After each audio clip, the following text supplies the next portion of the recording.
Hello and welcome to my INT 470 final overview video. My name is Mackenzie Smith and today I'll be going over 5 salient things that I learned throughout this course. Coming into this class, I really had no idea what to expect. I knew it was going to be different. I had no idea what we were going to learn or how this class would affect my life. But I do remember the first day we walked into class, we discussed how society currently views deafblind culture and how it actually should be perceived and how the culture itself wants to be represented.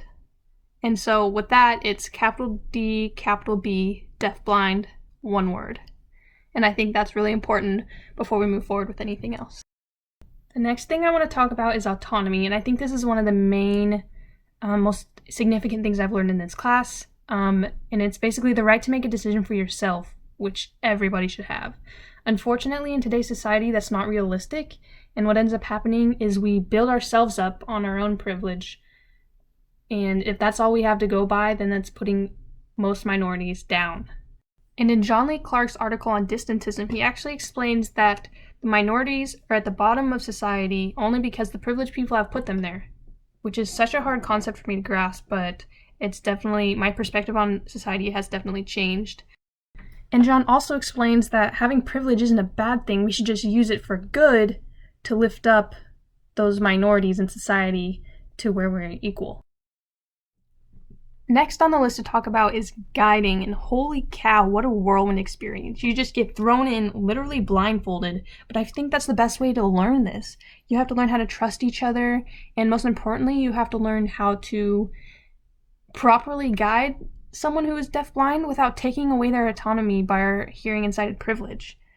So that means whenever you come up with an obstacle that you don't know how to manage, the best thing we learned, I think, is when in doubt, ask. And this brings me to my next point. When I, as a co-navigator or someone else, uses the possessive word my when referring to the deafblind person they are working with, that is not okay. And in the beginning of class, I am 100% guilty of this. But now I know, I feel like it's ingrained in my head because we're co-navigating, we're working as a team with that deafblind person to maintain their autonomy and to make sure they're making all the decisions and there's equal control happening. What happens is if you use the possessive word my, it's basically like dragging them along. They're not your pet or anything, because that's just not good. So working as a team is the best case scenario. The last thing I want to talk about here is contact space and what that means. This is something we learned at the beginning of the term in the modules, but it's still so relevant and something I have to keep reminding myself of. When there's two sighted people signing, whether they be deaf or hearing, there's a space, a visual space that we can sign in and create hand shapes or visual objects to where it makes sense. But when two deaf-blind people are trying to communicate and they're trying to use that space in front of them, there's no connection, there's no touch-on-touch contact to where it makes any sense. And this is why the ABC rule is so important. Always be in contact so that the deafblind person even just knows you're there in the room.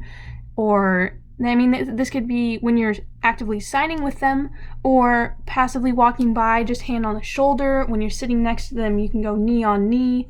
Just being co-present with each other is so important. Always stay in contact, no matter what.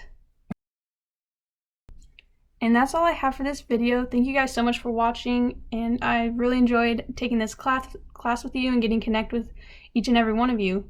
So I'll touch you later.